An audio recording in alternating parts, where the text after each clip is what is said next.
Welcome to Pragyan C top. आइए आज हम यहाँ पे सीखने के लिए बैठे हैं कि रासायनिक समीकरण को संतुलित कैसे किया जाए। जो एनसीईआरटी की बुक में दिया गया है वो है केवल हिट एंड ट्रायल मेथड। तो उसी के ज़रिए हम लोग यहाँ पे इस समीकरण जो दिया गया है रासायनिक समीकरण उसको हम संतुलित करेंगे। देखिए यहाँ पे एक Fe प्लस H2O इन दोनों की क्रिया हो रही है। तो यहाँ पे क्या बनना है, फेरिक ऑक्साइड प्लस हाइड्रोजन। तो यहाँ पे हम देखेंगे कौन कौन से तत्व यूज हुए हैं, उन तत्वों को हम यहाँ पे पहले तो लिख लेंगे और पेंसिल का यूज़ करेंगे जिससे कि इरेज करने में हमको आसानी रहेगी। तो सबसे पहले जैसे Fe है तो हमने Fe यहाँ पे लिख दिया। Fe हाइड्रोजन एक तत्व है, हाइड्रोजन एक तत्व लिख दिया। ऑक्सीजन एक तत्व है, एक तत्व ऑक्सीजन लिख दिया। ठीक है। हाँ, इससे पहले एक काम और करेंगे कि हम जितने भी ये यौगिक या तत्व है उनको एक स्क्वायर में बंद कर देंगे। और इसका कारण क्या है कि हम कोई भी चेंज करेंगे तो इस स्क्वायर या रेक्टेंगल के बाहर करेंगे, अंदर इन यौगिकों में कुछ छेड़खानी नहीं करनी है। यानी ये नहीं कि H2 को और नीचे 2 लगा दिया, ठीक है, या फिर ये तो नीचे 2 लगा दिया, ऐसा कुछ नहीं। जो भी हम करेंगे इन मॉलिक्यूल्स के बाहर करेंगे। अब इनके हमने परमाणु देख लिए कौन कौन से परमाणु, जैसे Fe हो गया, H2 हो गया और H हो गया और ऑक्सीजन। तो इसी तरीके से यहाँ भी Fe होंगे, ऑक्सीजन होगा और हाइड्रोजन H होगा। अब इनके हम परमाणु लिख लेंगे, कितने कितने परमाणु हैं। तो यहाँ पर Fe के कितने हैं, 1। यहाँ पे हाइड्रोजन कितना है, 2। ऑक्सीजन कितना है, 1। ठीक है। इसी तरह से यहाँ पे एक लाइन खींची और यहाँ पे देख लिया Fe के कितने हैं, 3।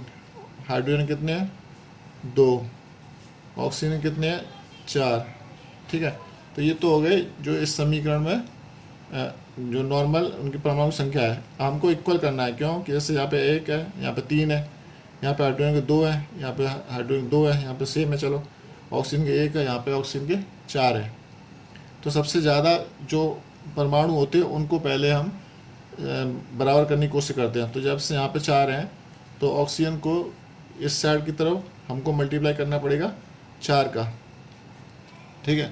4 अब ऑक्सीजन कहाँ पर है, इसमें, तो हम इसके बाहर यहाँ पर 4 का मल्टीप्लाई कर देंगे। ठीक है। जैसे 4 का मल्टीप्लाई किया तो क्या होता है कि ये तो इक्वल हो गए, ऑक्सीजन तो इक्वल हो गई, लेकिन 4 दूनी 8 है ना। हाइड्रोजन यहाँ पर बढ़ गए तो हाइड्रोजन कितना हो गया, इसको काट देंगे, हाइड्रोजन यहाँ पर लिख देंगे 8।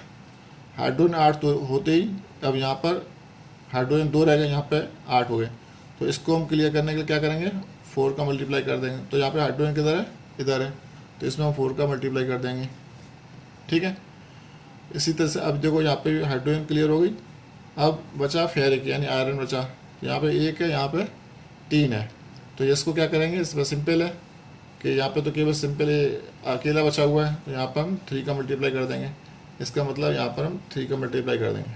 तो इस तरीके से ये संतुलित हो गया और हम इसको इरेज करके ये सबको इरेज कर देंगे और हम